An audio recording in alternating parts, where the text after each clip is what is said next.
to start, I guess the first question that I have for you is why sell the City Pulse? Why not? I've been doing this for 25 years, and as I sat there in the 12th hour yesterday getting today's paper out, I thought might be nice to have a little time to myself. But it's a nice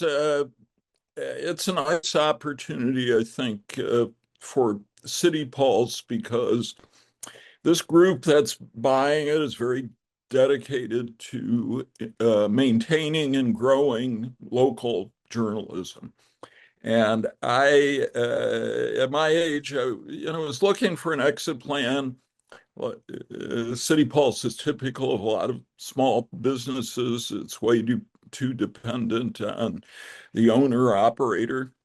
They've promised to grow it, and they seem to have their head in the right place when it comes to journalistic ethics and principles.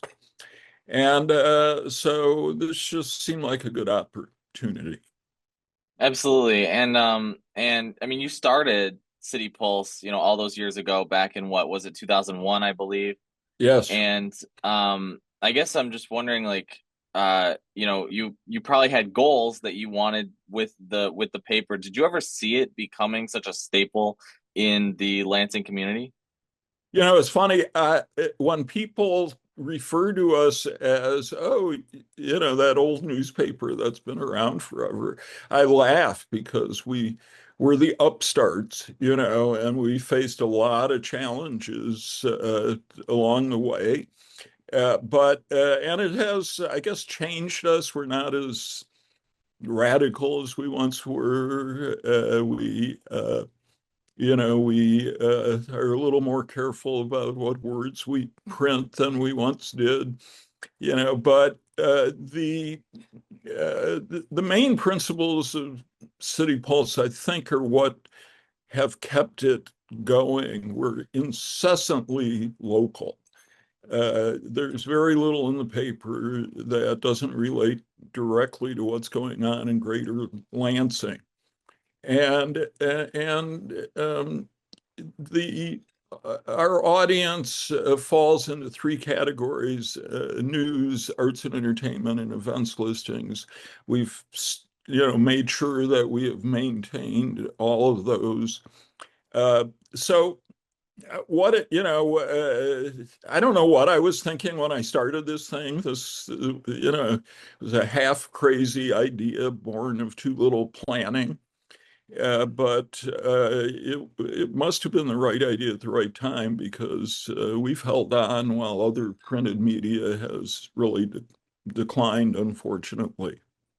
What do you think allowed you to, set yourselves apart and continue to exist while, like you mentioned, I mean, print is, I don't want to say that it's a dead medium, but, it's definitely not as prevalent as it once was.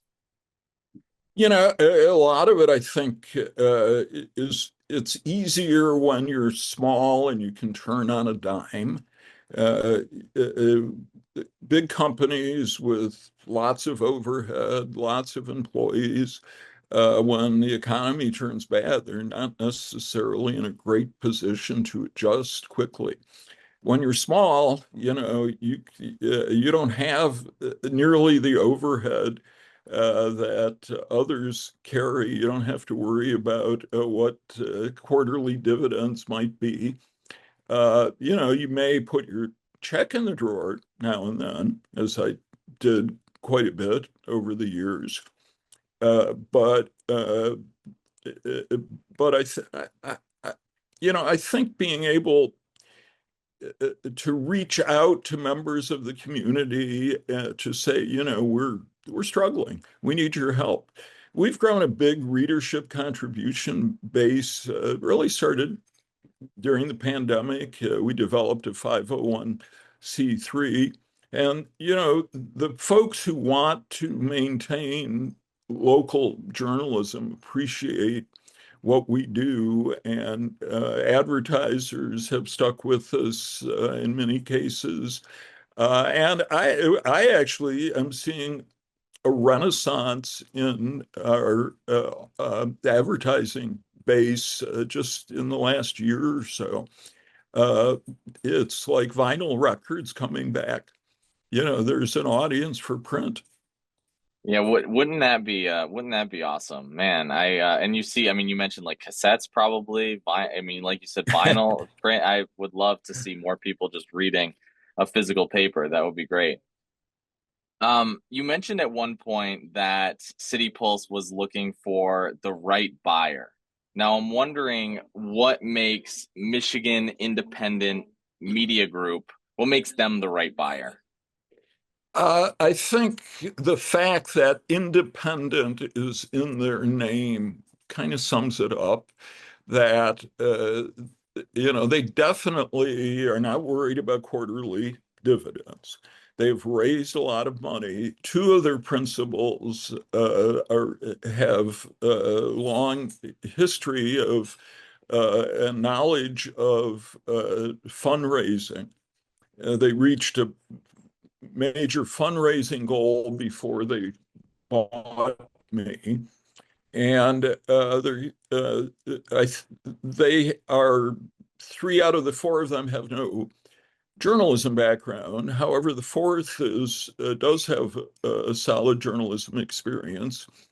And over the last few years since we began talking, I've got to know them all better. And I am convinced that they are very serious when they say that their goal is to preserve and grow local journalism. And for those reasons, I went with them as opposed to some other opportunities. And then, as far as what readers can expect come in the future in the next couple months, what will that transition be like for the next couple months? Well, that's a good question. I think it will be the next couple of months. I doubt you'll see much change. Yeah, I'm only their second newspaper, and they're very much right now about acquiring other papers. So we worked out an agreement that for the next 3 months, I would remain as editor and publisher. And I have a contract for another 9 months beyond that with yet to be determined responsibilities. But I think if you look over the next year or two, you're going to see more staff at City Pulse, better technology, perhaps the beginning of a statewide network to share some of the expense while keeping focused on local. What I expect is a year or two from now, when you pick up City Pulse, you're still going to say, oh, that's still City Pulse, and it's still about Greater Lansing.